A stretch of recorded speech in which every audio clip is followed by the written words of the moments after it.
Robert Allen Monroe, originally from Wabash, Indiana, gained recognition as a radio broadcasting executive before pioneering research in altered states of consciousness and establishing the Monroe Institute.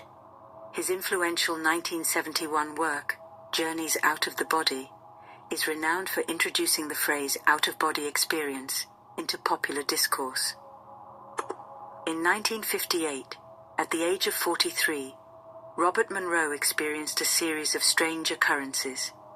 It began with a powerful vibrating sensation deep inside his chest, becoming so overwhelming that he had to lie down.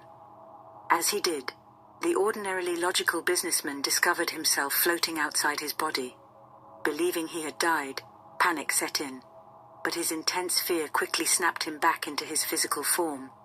Soon after, he underwent more episodes where he found himself effortlessly drifting around the room. After experiencing several inexplicable events, Monroe consulted numerous doctors and psychologists, all of whom confirmed he was in excellent health. Comforted by their assessments, the telecommunications executive chose to refine this newfound ability. He soon left his stable corporate job to fully immerse himself in studying consciousness. Over the next 3 decades, Monroe intensely researched out-of-body experiences, aiming to scientifically validate the existence of alternate realities. To make what he termed cosmic travel more accessible, he developed a technology known as hemispheric synchronization, or hemisync. This innovative system uses audio patterns with binaural beats to synchronize the brain's left and right hemispheres. Independent clinical neurologists conducted thorough tests on participants using this experimental technique and were astonished by the clear changes visible on every EEG scan. The brain's hemispheres tests on participants using this experimental technique and were astonished by the clear changes visible on every EEG scan.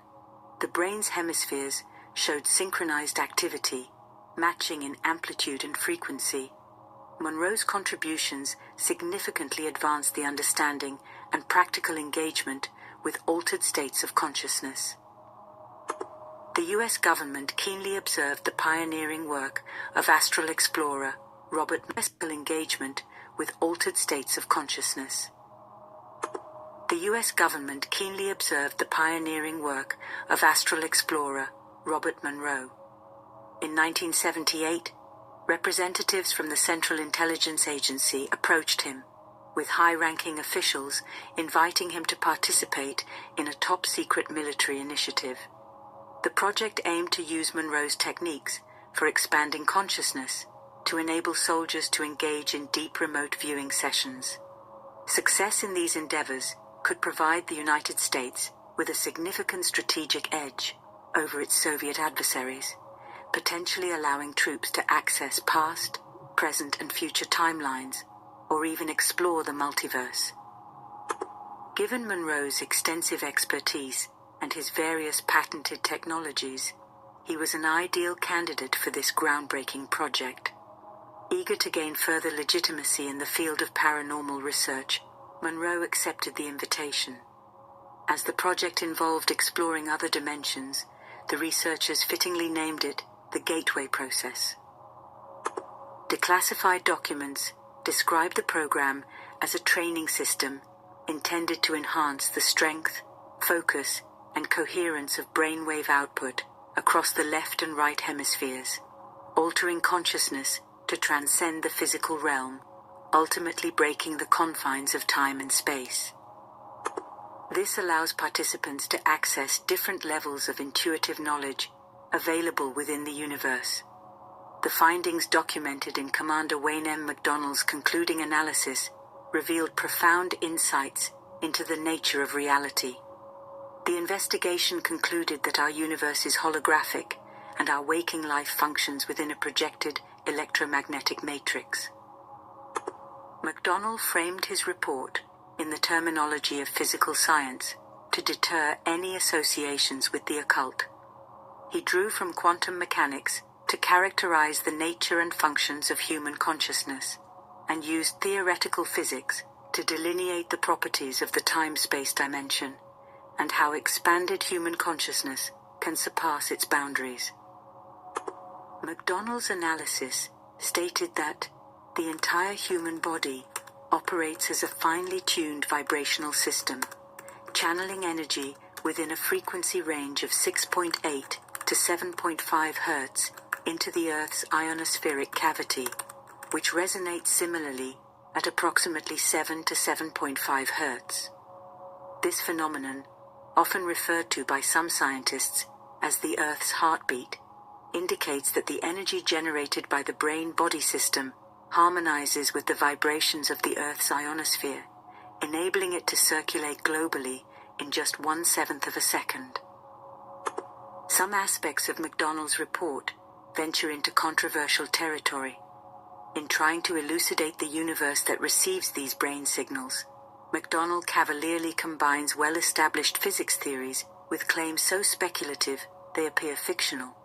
For instance, he states, "Energy in infinity retains its inherent capacity for consciousness, capable of receiving and passively perceiving holograms produced by dynamic energy across various dimensions of the created universe." The core of the gateway theory hinges on what MacDonald describes as the absolute, a ubiquitous energy field that permeates all dimensions, maintains a constant energy level, and is boundless. This field is not confined by space-time due to its lack of physical location or momentum. The hemisync technology aims to align human consciousness with the absolute, reaching frequencies that momentarily disengage from space-time. MacDonald describes the setting for this phenomenon as a vast cosmic egg in his document. Within this cosmic structure, the absolute radiates matter from a white hole at the egg's core, which then travels along one side of the egg's shell and exits through a black hole located back at the center. MacDonald explains that time is initiated as a measurement of the rhythm of this evolutionary flow as reality traverses the shell of the egg towards the black hole at its extremity. He suggests that this entire process is facilitated when we can detach our consciousness from our physical bodies. This separation gives consciousness an existential leap forward, allowing it to start closer to and engage more extensively with other dimensions. Now here's where the concept takes a complex turn. The universe itself partakes in the holographic model through what's known as a torus, a massive, self-sustaining spiral that forms an interference pattern. This pattern, MacDonald notes, constitutes the universal hologram, or torus, simultaneously shaped by matter at all different stages of time. It mirrors the evolution of the universe from past to future, as perceived from our specific temporal standpoint. The idea of the torus hologram aligns with string theory's depiction of a holographic universe. String theorists draw from equations suggesting that although objects may disappear into a black hole, the information about these objects remains, preserved in a two-dimensional format on the event horizon. This information, when projected, encapsulates all the characteristics and data of the three-dimensional object in a holographic form. Similarly, events occurring within one segment of this egg-shaped universe are projected as a holographic experience. MacDonald describes the out-of-body state as a projection where a significant part of the energy pattern representing human consciousness can move freely across the terrestrial realm for gathering information or venture into dimensions beyond time-space to possibly engage with different forms of consciousness. He explains that consciousness acts as the organizing and driving force that directs and maintains energy movement within certain parameters to manifest a particular reality. When consciousness evolves to the point where it can recognize itself, it achieves self-awareness. Simply put, the absolute is self-aware, and so is consciousness. While material reality unfolds in space-time, consciousness ultimately returns to the absolute. Meanwhile, a select few individuals manage to use hemisync to transcend their physical constraints and space-time, to explore other dimensions and forms of consciousness. However, much like meditation, mastering this technique demands considerable practice. In conclusion, the explorations and theories presented by Robert Allen Monroe regarding consciousness and its capabilities extend beyond ordinary understanding and into the realms of what many might consider the metaphysical or even the mystical. The development of hemisync technology by Monroe offers a glimpse into the potential of human consciousness to transcend time and space through out-of-body experiences.